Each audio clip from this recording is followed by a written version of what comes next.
Hi, today we will learn on how to find the limits whenever we have a fraction where the limits of the numerator is equal to 0 and also the limits of the denominator is also equal to 0, and it's in the form of 0, 0. So what do we have to do if we get this form? So whenever we have that form, which is an indeterminate form, then the function f and g need to be simplified by factorization. Example 1. Remember the first step of finding limits. It's just substituting the value of that x into the function. When you substitute 3 into x, you get 3 squared minus 9 over 3 minus 3. What's the value? It will be 0 over 0.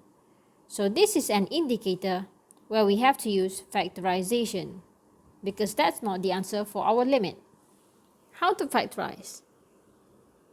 You can factorize the numerator because the denominator cannot be factorized anymore because it's already linear. Look at your numerator. This is x squared minus 9. So you can use the formula a squared minus b squared. According to the formula, this is a minus b times a plus b.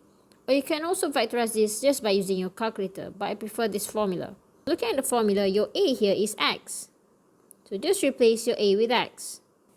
And then what is your b? Your b must be in the form of something squared. Since this is 9, so b would be 3. And when you square that number 3, you get 9. So b is actually 3. Factorize x minus 3 times x plus 3. You cancel off with the denominator and then substitute x equal to 3 into that x plus 3 and find your final answer, which is 6. 2a. First step is to substitute the value of x equal to 5 into the function. So substitute 5 at the numerator, you get 0, 5 minus 5, and denominator 5 squared minus 25 is also 0. So it's 0 over 0. This is an indicator that you need to use factorization method. How to factorize? In example 1, we factorize the numerator because the denominator is already linear. But in example 2, now our numerator is linear because it's x power 1 and our denominator is x squared. So we can factorize our denominator using the same formula as in example 1. Or you can also simply just press your calculator because this is just quadratic. After you have factorized x squared minus 25, you will get x minus 5 times x plus 5. And how do you get that? This is by changing 25 with 5 squared. And according to the formula, a squared minus b squared is just x minus 5 times x plus 5. And then simplify. Cancel off the same factors. On top, after you have cancelled it off, the number left is just 1. So remember, this is not 0. And also, your denominator cannot just simply go up. So what's left is 1 over x plus 5. Next, just substitute your value of x into the x. And you have 1 over 10. That's your answer for example 2a. What about this next question? Same steps. Substitute the value of x into your x. What do you get? What you get is 0 over 0. Remember, this is an indicator that you have to use factorization method. Now, can you factorize both denominator and also numerator? Well, yes you can. At the numerator, you can factorize negative 2. And what's left inside is x plus 2. What about your denominator? Is there any common factor? Well, there is. You can factorize x power 2. What's left is x plus 2. And then cancel the same factors. And you're left with negative 2 over x squared. There's one tip that I would like to share for you. Notice that the linear factor that we always simplify or that we cancel off from example 1 just now is the same as the linear factor when you look at the value of the limit approaching 2. So let's say I equate this to negative 2, then I bring this to the left, x plus 2. It would be this factor. Now this tip is very useful whenever you have no idea what to factorize. So after you have checked like this that I've just shown you, you know that you have to factorize x plus 2 in order for you to simplify the function. Now let's continue. Just substitute in the value of negative 2 into the x. Negative 2 bracket squared. So this negative number will be positive 4. Simplify this, what you get is just 1 over 2 negative. Look at example 3. First, substitute the value of x. What do you get? You get 0 over 0. This means you have to use factorization. So how to factorize the numerator and also the denominator? This is an example where I have mentioned before in example 2. When you don't know what linear factor to factorize, there's a clue here. X equal to 2 and bring 2 to the left, x minus 2. So you know that this must be one of the factor that you have to factorize. Now look at your denominator. This is in the form of x squared minus 2 squared. So this is the same as x squared minus b squared. You can use the formula a minus b times a plus b, and then you can simply factorize this as x minus 2 times x plus 2. And what we want to factorize is there, which is x minus 2.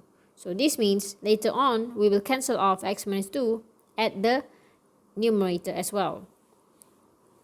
And that means we have to write x cubed minus 8 in the form of x minus 2 times something.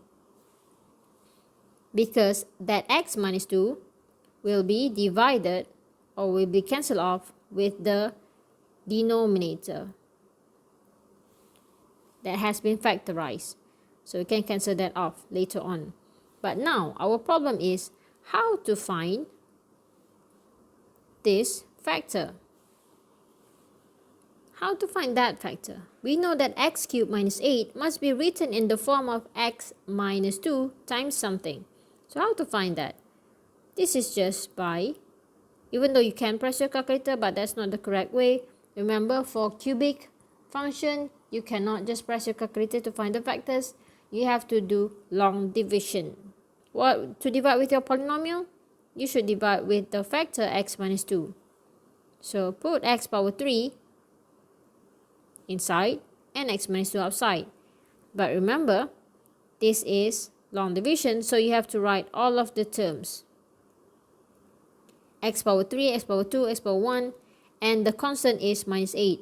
But since there is no x power 2 and there's no x power 1, so just write 0 as their coefficient. And then do your long division. After you have done your long division, you can find the quotient that you can substitute here. Make sure your remainder must be 0 because this means that our divisor is our factor. And then just simply substitute x squared plus 2x plus 4 right here and then continue solving your limit question. So this is the quotient that we have found from the long division. Next, we can cancel off with the denominator factor. After that, just substitute in the value of 2 into our x. And you get 12 over 4. Simplify it, you get 3. Example 4. The function f is given and we want to determine the value of ft minus f of 2 divided with t minus 2. So your first step is to substitute the functions into this limit form. So what is ft? Ft is given. Just substitute it. And what is f2? This just means t replacing with 2. So substitute your t with 2. So t will be 2 here. Substitute it inside. Next, simplify. After you have simplified, substitute your value of t. When you substitute a value of t, you get 0 over 0. Remember, the answer cannot be 0 over 0, it's just an indicator for you to factorize. And what should be your factorization? As you can see, your denominator is t minus 2. So that means your numerator must also have the form of t minus 2 so that you can cancel it off. So the first number that you can factorize is number 2. When you take 2 out, what's left is 4. And then you have 2 squared minus 4. If you substitute your value 2 inside the t here now, you still get 0 over 0. So you still have to factorize. So keep on factorizing until you don't get 0 over 0. Look at t squared minus 4.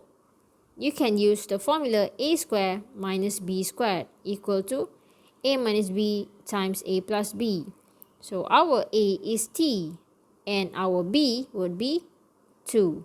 According to the formula, you can separate as t plus 2 times t minus 2. And then cancel t minus 2. What's left is just 2 times t plus 2. And then now substitute your value of 2. Do you still get 0 over 0?